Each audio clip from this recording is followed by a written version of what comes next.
remember their achievements, courage, and dedication, and say thank you for their sacrifices. At this time, I'd like to ask all service members and veterans that are here today to stand and be recognized.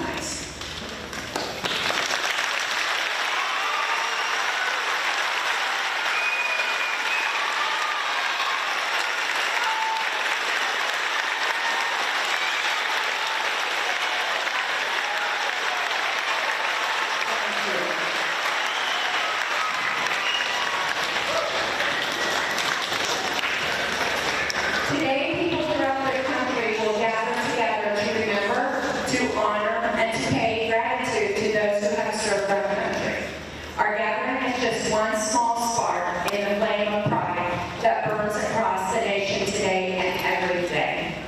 It's not a lot, but it's one small way that we can honor those who have made the ultimate sacrifice so that we can live in freedom. Enjoy the ceremony celebrating you.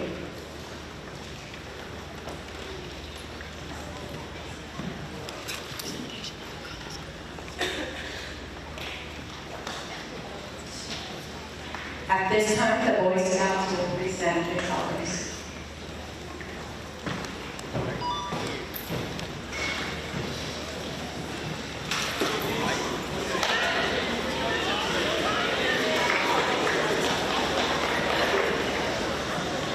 Color guard, attention. Color guard, forward march.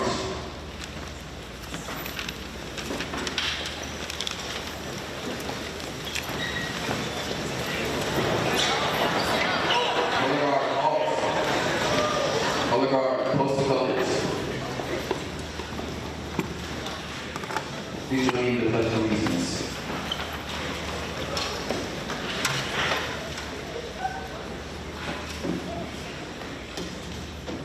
I pledge allegiance to the flag of the United States of America and to the republic for which it stands, one nation, under God, indivisible, with liberty and justice for all.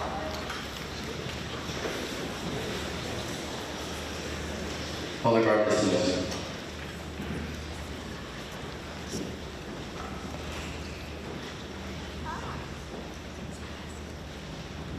Please sit.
Coach G.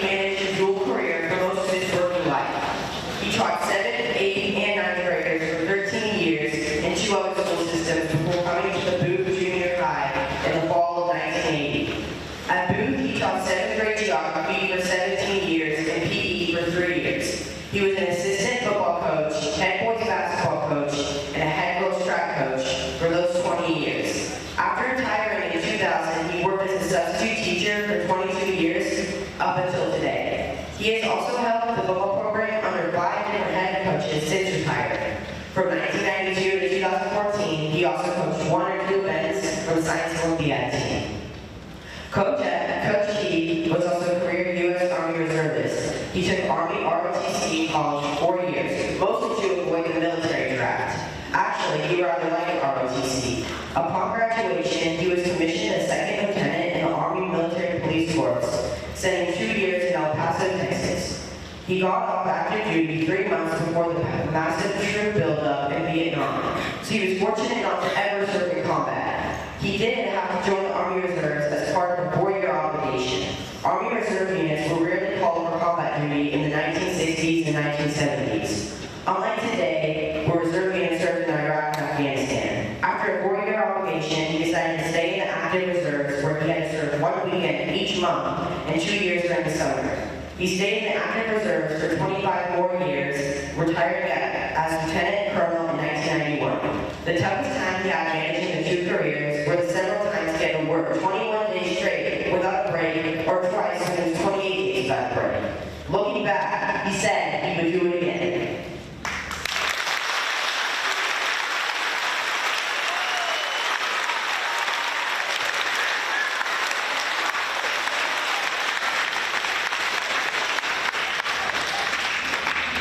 We supposed to be presenting a flag that will hung in the gymnasium at the old school for several years, and we'll bring it over here and hang it in this gymnasium. Flag floor of the U.S. Capitol was given to me by the school administration when I retired in the year 2000.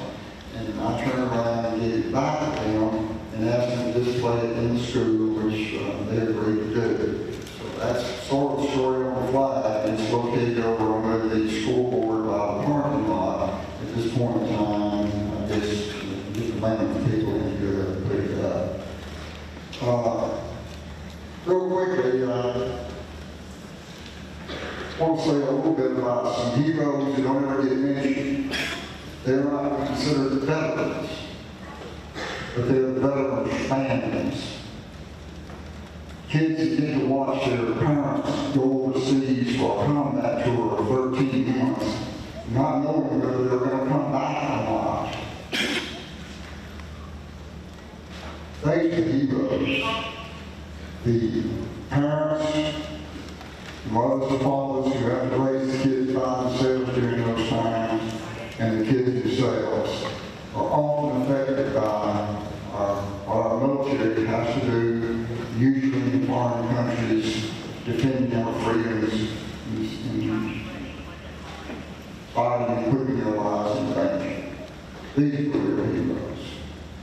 And we're supposed to have a poem now that talks about one such person.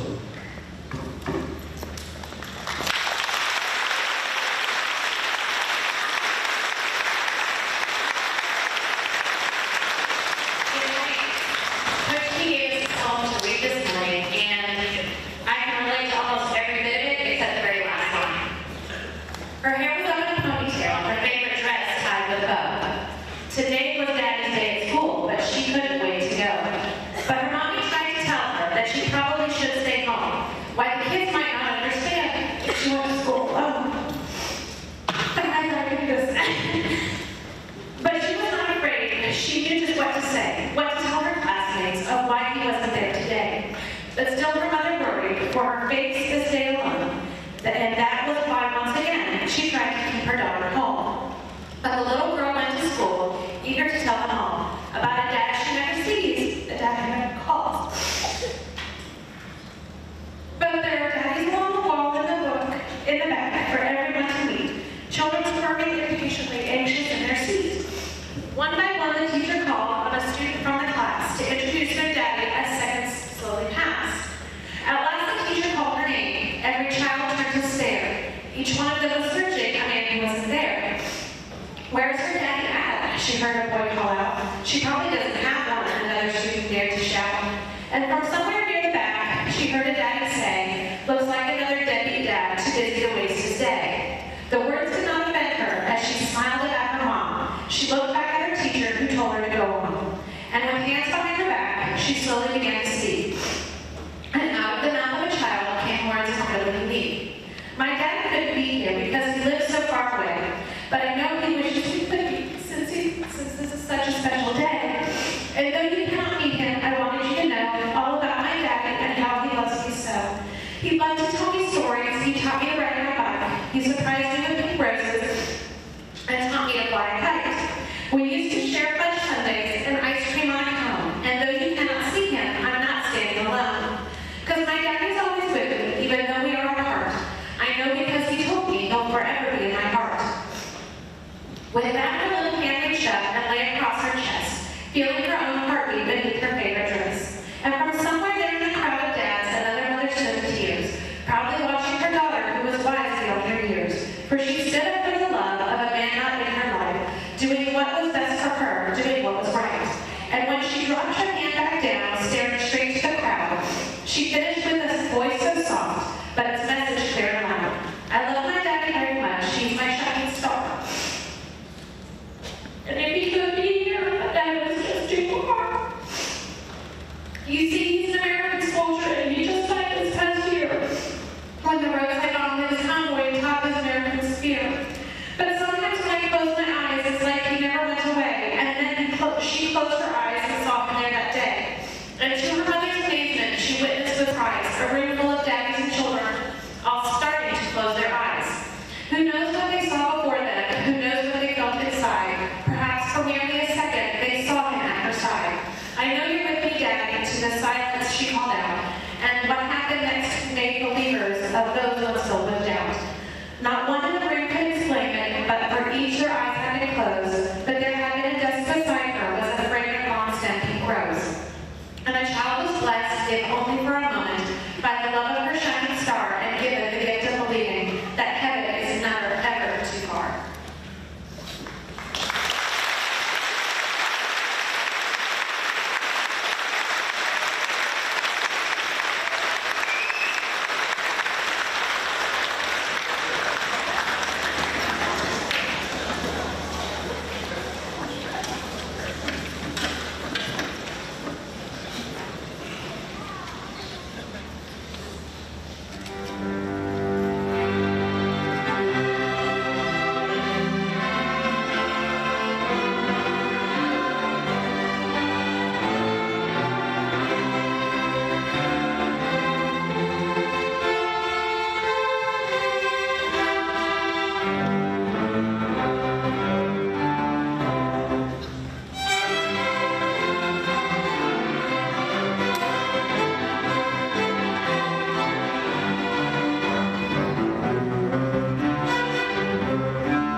Chief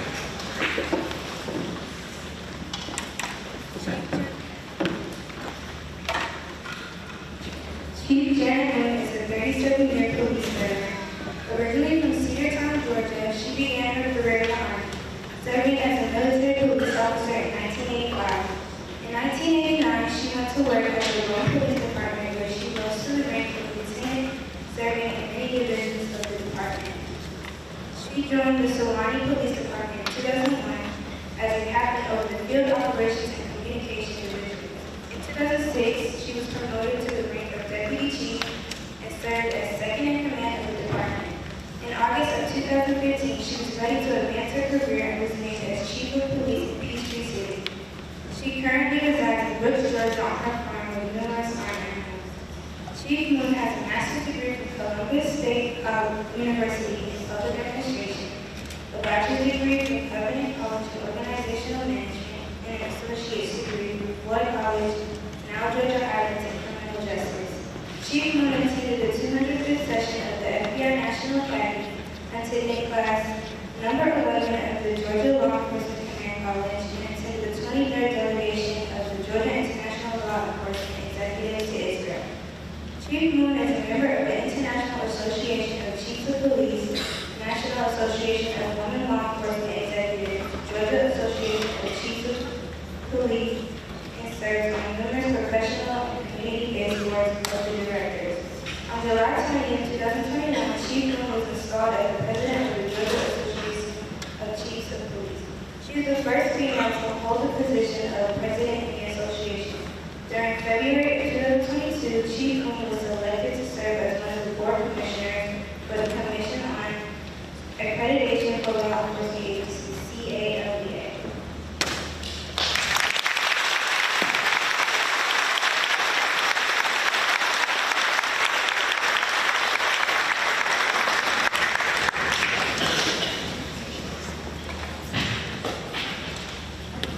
If you remember anything, kids, out of everything she read, learning is a lifelong experience. I spent a lot of time in school even after I graduated high school, so just remember that. You're always learning. You guys honored me? That was fabulous. I've always wished I had some musical talent, but I was never blessed with it.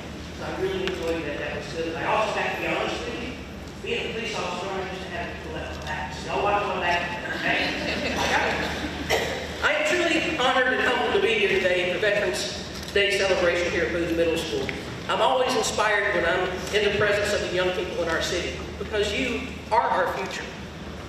I'm especially honored because I am also a veteran of the United States Army and Military Police Corps. I shared that with Coach Key. I didn't know that till today. Hoorah, sir. We live in a world that employs the term hero far too loosely. We overuse it for movie stars, politicians, and professional athletes. Today, I'm pleased to acknowledge the veterans who are the heroes, the best of the best. Those who stood and have said, I can do that, I can give more, I will walk in harm's way.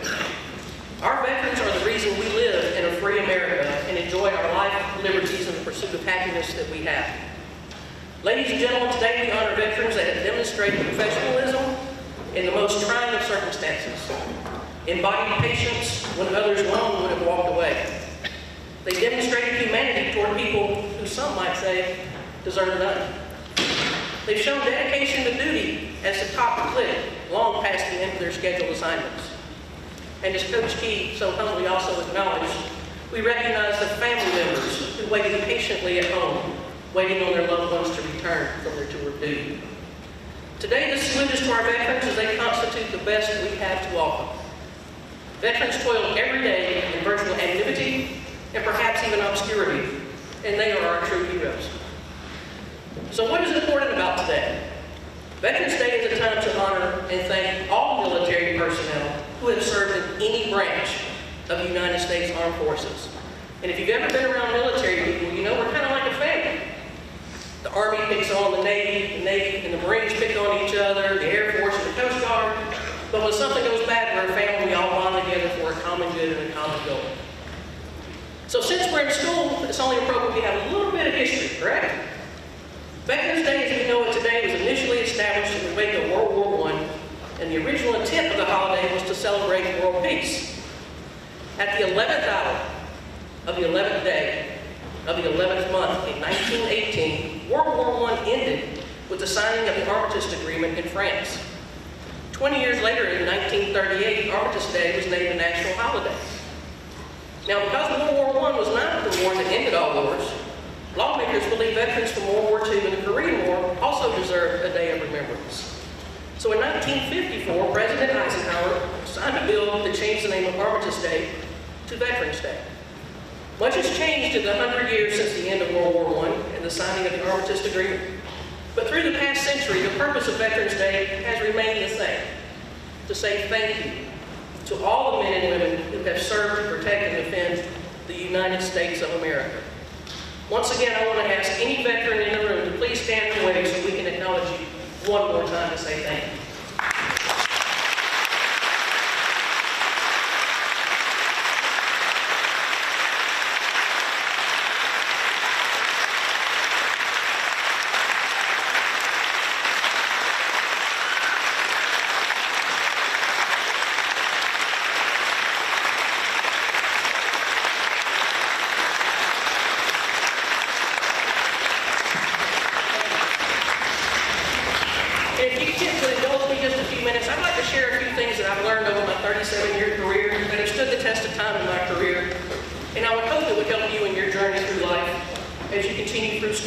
And become an adult and get your own careers.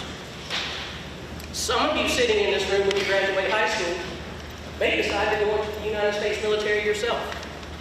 Some of you may leave and go into college. Some may enter the service after that. For those of you that do, I would like to say thank you now for always protecting our freedoms in the future. Because as I'm getting older, we have to pass the baton to you to keep the American dream alive. Always conduct yourself with honor. Your integrity is the single most important possession you have. Have a purpose-driven life. Know what's important to you, your family, and your community. Always prepare yourself for the next opportunity. If you set a goal for yourself, be willing to put the work and the effort into achieving it, because nothing in this life comes free. Remember that you're going to work with people along the way, so you've got to learn to get along with people with different viewpoints. We all have differences and similarities. And if we look hard enough, most of the time you're going to find we're more alike than we're different. Surround yourself with positive thinking people. That way you can remain positive, and that'll rub off on you. It's kind of contagious. It's like a smile. Seek out a mentor. The advice of wise counsel can be very, very priceless. Very few problems and situations in your life are going to be unique to you. So learn from the successes and the mistakes of others. And of all things, take care of your mental health. Learn to be resilient.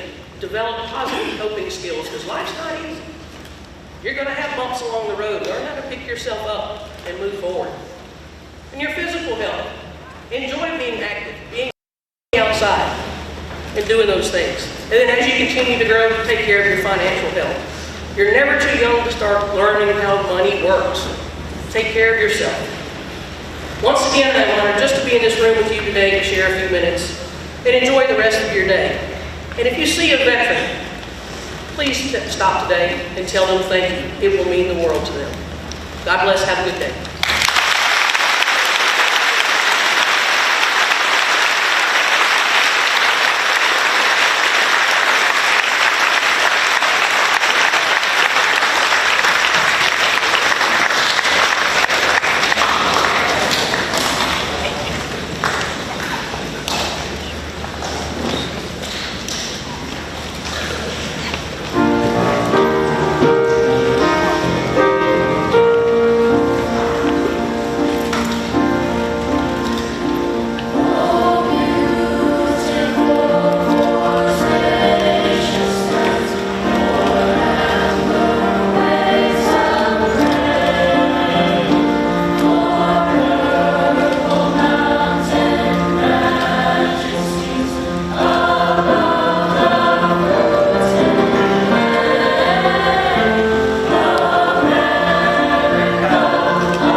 Well, I don't know what to say after all these performances and being able to celebrate you, except thank you. Thank you for your service. Thank you to the families.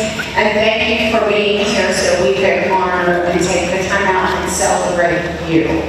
What an awesome assembly. I just want to also thank everybody for your time and your energy into the practice you put in for a wonderful ceremony. And I think our veterans would agree that it was a very special ceremony. Thank you again.